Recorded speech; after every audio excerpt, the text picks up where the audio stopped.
Hello friends, आज एक बहुत ही अच्छा क्वेश्चन आपके सामने रख रहा हूँ और ये सेशन हमारा टॉर्क बैलेंसिंग और रिलेटिव एक्सीलरेशन प्लस जो भी अभी तक के टॉपिक डिस्कस हुए हैं उनका समराइज्ड जो भी क्वेश्चंस होंगे वो डिस्कस होगा। ये क्वेश्चन आप देखें, ये बहुत ही अच्छा क्वेश्चन है।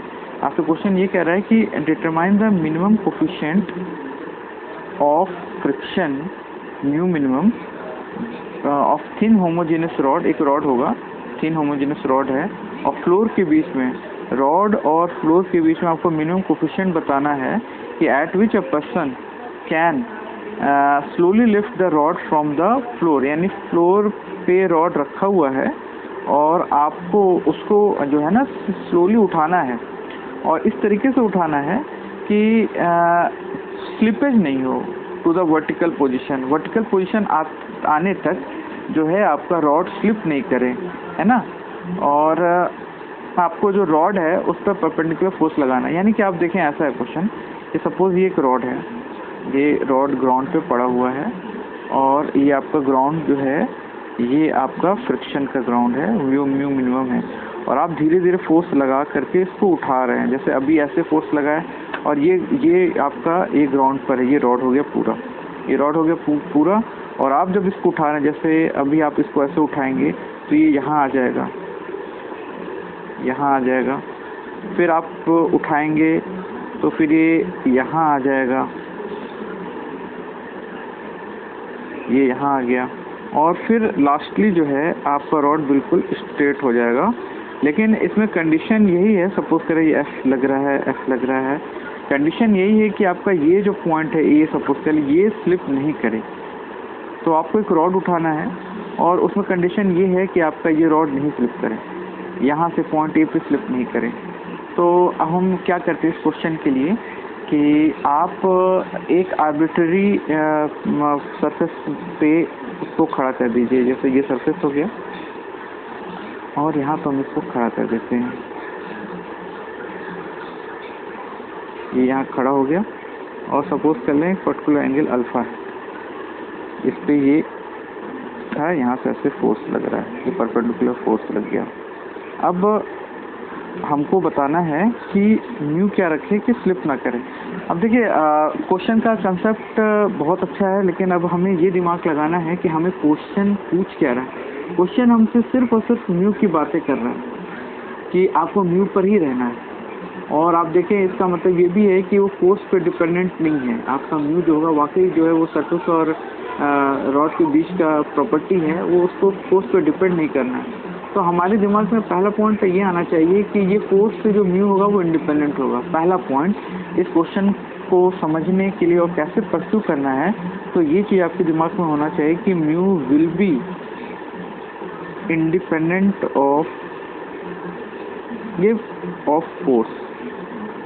Mu will be independent of force. ये आपको यानी आपके माइंडसेट में होना चाहिए कि म्यू जो है वो इंडिपेंडेंट होगा फोर्स से। तो इसका मतलब ये भी है कि force should not come in, force F should not come in equation. आपका फिर ये दो पॉइंट आपके दिमाग में आना चाहिए। फर्स्ट पॉइंट यही था कि आपको फोर्स को लाना ही नहीं है। फोर्स तो आप कैसे नहीं लाएंगे, फोर्स तो लग रहा है। अब ये देखें हम लोग किस तरह से परस्यू करेंगे कि फोर्स आए ही ना। हम लोग इंस्टेंटेनियस एक्सिस ऑफ रोटेशन जो है कहाँ से ले सकते थे, आपको ये थ्योरी याद होना चाहिए। एक तो सेंटर ऑफ मास से ले सकते हैं इंस्टेंटेनियस एक्सिस ऑफ रोटेशन, और एक ले सकते हैं जो पॉइंट आपको लगे स्टेशनरी है। जो पॉइंट स्टेशनरी है वो यानी रॉड में भी हो सकता है एज पर क्वेश्चन, जैसे आप यहाँ भी लगा सकते हैं इंस्टेंटेनियस एक्सिस ऑफ रोटेशन, या कहीं और भी लगा सकते हैं, स्टेशनरी होना चाहिए। तो रॉड के पॉइंट्स जो हैं, इस पॉइंट ए को छोड़ के सारे पॉइंट्स मोशन में ही रहेंगे और सिर्फ सेंटर ऑफ मास में लगा सकते हैं। और हम लोग क्या करते हैं, देखिए यहाँ पर सपोज कर लीजिए ये सेंटर ऑफ मास है, यहाँ पर ये सेंटर ऑफ मास आपका ये एल डिस्टेंस है। अगर ये टोटल अगर एल डिस्टेंस है तो ये डिस्टेंस होगा L/2 यहाँ तक और फिर यहाँ से होगा L/2 और ये हमारा यहाँ पर mg लग रहा होगा, mg। और ये एक फोर्स लग रहा है, ये फोर्स का डायरेक्शन में और थोड़ा सा यानी कि ऐसा कर दूँ एफ,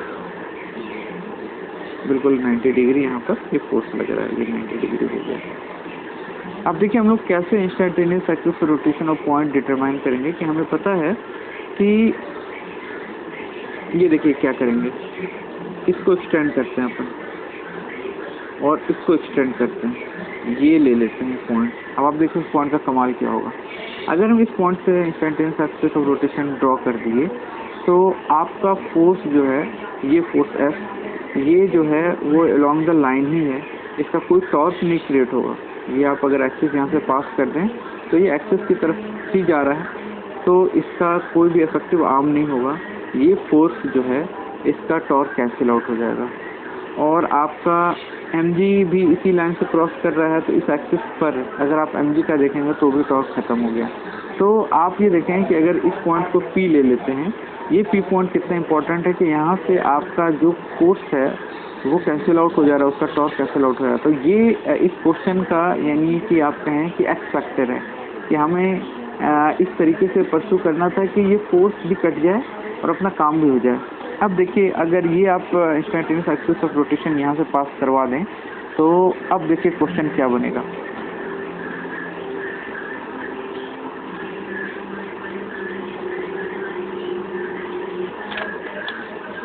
अब आप देखें ये चूंकि सरफेस कांटेक्ट में है तो जो नॉर्मल होगा वो यहाँ से पास करेगा और इसका जो टेंडेंसी होगा फ्लिप करने का इस तरफ ही होगा, तो हम लोग जो फ्रिक्शन है वो इस साइड लगा देंगे। ये मान लीजिए कि ये μn होगा और अब हम लोग जो है इसका टॉर्क लिखते हैं पॉइंट P के अबाउट। तो पॉइंट P के अबाउट अगर आप देखें नॉर्मल इस n का जो इफेक्टिव आर्म होगा ये होगा, ये आपका वैल्यू होगा, ये वैल्यू होगा आपका L/2 cos अल्फा।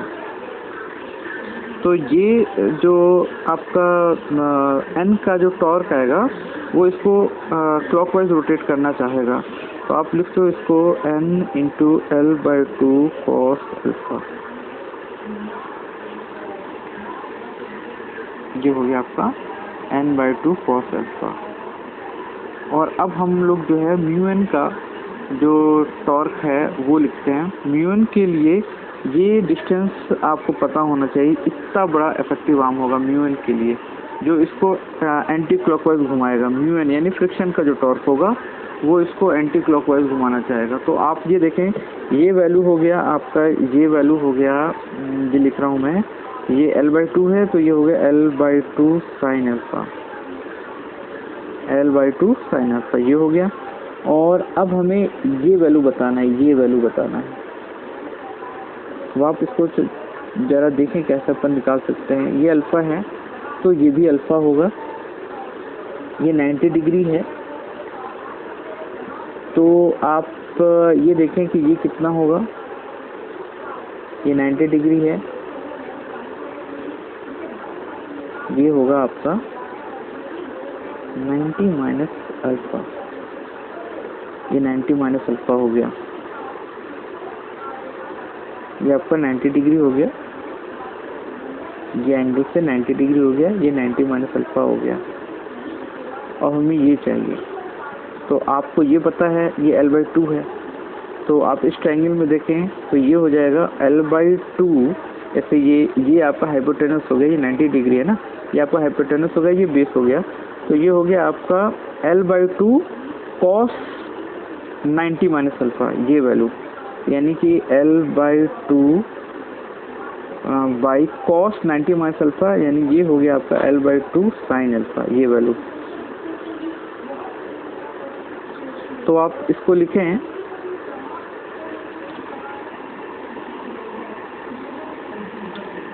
तो अब हम लोग फ्रिक्शन का जो टॉर्क हो सकता है वो लिखते हैं। फ्रिक्शन का टॉर्क देखें आप, इसको अभी हम म्यून नहीं फ्रिक्शन ही लिखते हैं, FF लिखते हैं, इसको अभी अपन FS लिखते हैं। तो फ्रिक्शन का टॉर्क क्या होगा, FS इंटू, आप देखें फ्रिक्शन ऐसे लग रहा है, फ्रिक्शन का टॉर्क हो गया ये प्लस ये, तो आपको ये पता है L/2 है, तो ये हो जाएगा L/2 sin अल्फ़ा, तो ये L/2 sin अल्फ़ा हो गया ये वैल्यू, और ये वैल्यू जो है वो है प्लस L/2 साइन अल्फा।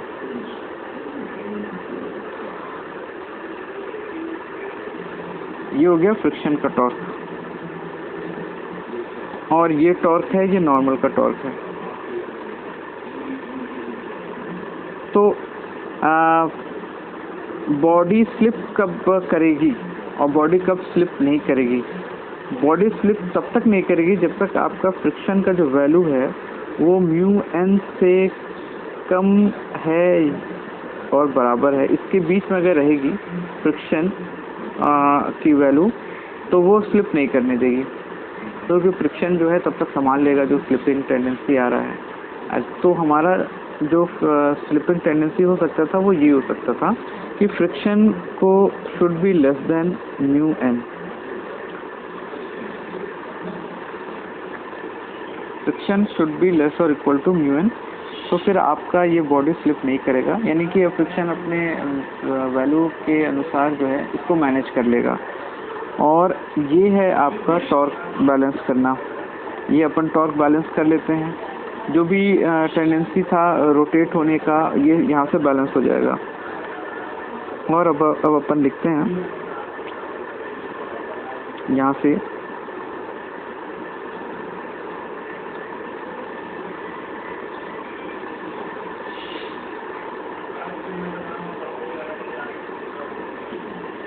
तो फ्रेंड्स, अब हम लोग इस क्वेश्चन को यहाँ पर इक्वेट करते हैं और देखते हैं कि क्या वैल्यू आता है। तो इसको पहले आप देखिए क्या आता है। अब आप देखें, ये मैं पहले थोड़ा ऊपर ले लूँ। ये देखिए n L/2 cos alpha is equal to, आप L/2 कॉमन ले लें, Fs इंटू L/2, ये आ जाएगा साइन अल्फा प्लस 1/साइन अल्फा। यहाँ से L/2 कैंसिल हो गया, और आप देखें हम लिख सकते हैं n sign alpha cos alpha by sine square alpha plus 1। ये वैल्यू हो गया फ्रिक्शन का। और फ्रिक्शन का मैक्सिमम वैल्यू क्या हो सकता है? Fx मैक्स, वो हो सकता है म्यू एन। तो फ्रिक्शन मैक्स की जगह म्यू एन रख दें, और इससे आप देखें n से n कैंसिल हो जाएगा, तो म्यू की वैल्यू आएगी sine alpha cos alpha by, यहाँ पर मैं अगर आपको दिख रहा हो, mu is equal to sine alpha cos alpha by 1 plus sine square alpha. ये म्यू की वैल्यू हो गई। अगर म्यू की वैल्यू इससे बड़ी है, if mu is greater equal to this value, तो ये स्लिप नहीं करेगा। तो हम क्या करते हैं, इसका मैक्सिमम वैल्यू निकाल लेते हैं, और उसको दिखा देते हैं कि वो म्यू से कम रहेगा। तो अब तो ये आपका जो है ये आपका जो है डिफरेंशिएशन प्रोसेस पे जाएगा। मैं एक बार लिख देता हूँ।